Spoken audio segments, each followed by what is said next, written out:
Hello everyone, so today I'm going to show you how to change the lock style of the lock screen in your Motorola Edge 50 Pro. So first of all, open up the phone settings.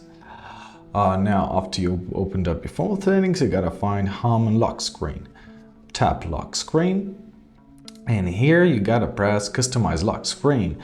So here you can do a lot of things basically. So first of all, let's tap on the watch. Here we can choose the style of watch and the widgets. Right now it's not much, it's only a few of them. I will leave it this way because I like how it looks like. When you're satisfied, simply press on the cross, it will be saved.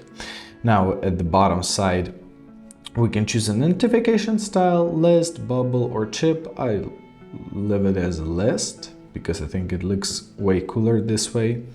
Now here at the bottom right corner you can add some new shortcut, for example camera or flashlight or mute. I'll leave it on a camera. I think it's a good place for camera. And on the left side of the screen we can do the same thing. I'll leave it on as a flashlight. And when you're satisfied with everything, simply go back and let's try out our new lock screen. And here how it looks. Here is our timer, here's our flashlight, and here is our camera. And that's it. I hope this video was helpful. Thank you so much for watching and have a great day.